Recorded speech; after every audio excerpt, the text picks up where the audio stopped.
It was one of those lazy afternoons when the sun slapped the streets with golden light, and Catherine, a young black woman with elegance stitched into her every move, decided she had earned herself a ride. She closed her laptop, stretched, and slid into her shiny white Lexus. The leather still smelled brand new, the kind of car scent that screamed success. She drove down the quiet suburban road, music humming softly through her speakers, her mind free for once. Then came the flashing red and blue lights. Her stomach dropped like a stone in water. She pulled over calmly, rolled down her window, and waited. Two officers strutted up, puffing their chests as if they'd just caught a bank robber. The older one leaned in, his face sour like curdled milk. License and registration.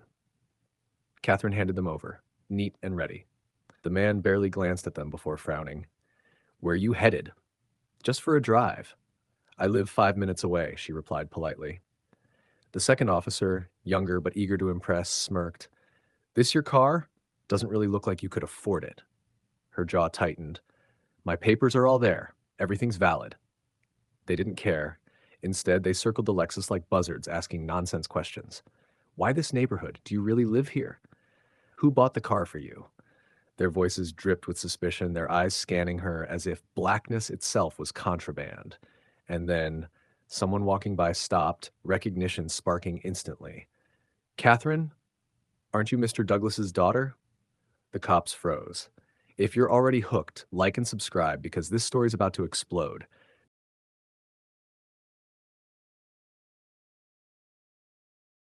The moment the passerby mentioned her father's name, Catherine lifted her head. Mr. Douglas.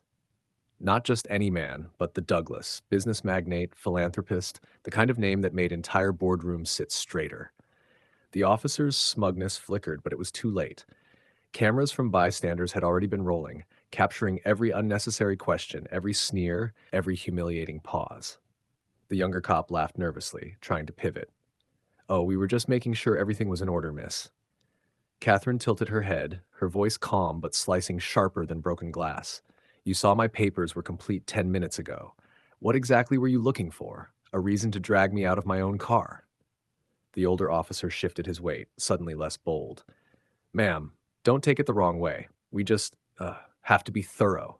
Thorough? She leaned on the word, each syllable a bullet. Or targeted. Because there's a difference, officer, and now the world gets to decide which one this was. The crowd around them grew thicker. Someone shouted, "Racist pigs." Another yelled, "Leave her alone." Phones tilted higher. The officers tried to retreat, but Catherine's glare pinned them in place. She wasn't crying. She wasn't begging. She was holding her ground with the kind of composure that made them look like clowns juggling handcuffs in broad daylight. And then, one woman live streaming whispered, "Oh my God, this is already trending. If you're enjoying this downfall unravel, like and subscribe right now." By the time the officers realized half the crowd was live streaming, it was too late. Twitter had already christened the moment, driving while black. Clips flew like wildfire, Catherine sitting tall in her Lexus while two red-faced cops stumbled over their excuses. Routine check became the punchline of the internet, and every angle was captured. The smirks, the dismissive tone, the disbelief that she owned her own car.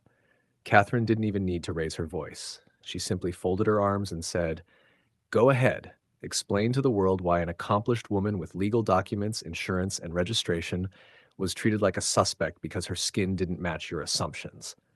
The older officer mumbled, "You people," then cut himself short, but the damage was done.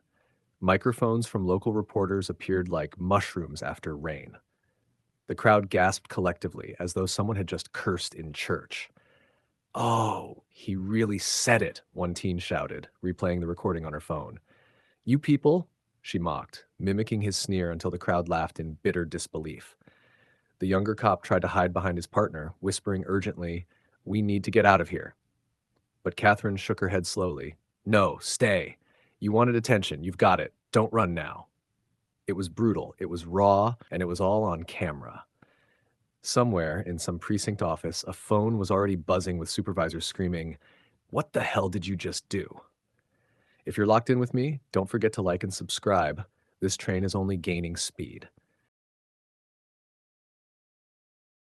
By nightfall, the video had eclipsed every corner of the internet. News anchors replayed it in slow motion, analysts dissected it like courtroom evidence, and hashtags drowned timelines. Justice for Catherine, racist cops exposed, Douglas daughter. People weren't just angry, they were furious. The image of Catherine sitting in her car, drenched in dignity, while two officers mocked her, became a rallying cry. The department scrambled into damage control. Press statements, scripted apologies. We don't condone these actions. But the crowd wasn't buying it. Protesters marched outside the station with signs reading, Papers complete, racism incomplete. Meanwhile, Catherine's father, Mr. Douglas, made one phone call.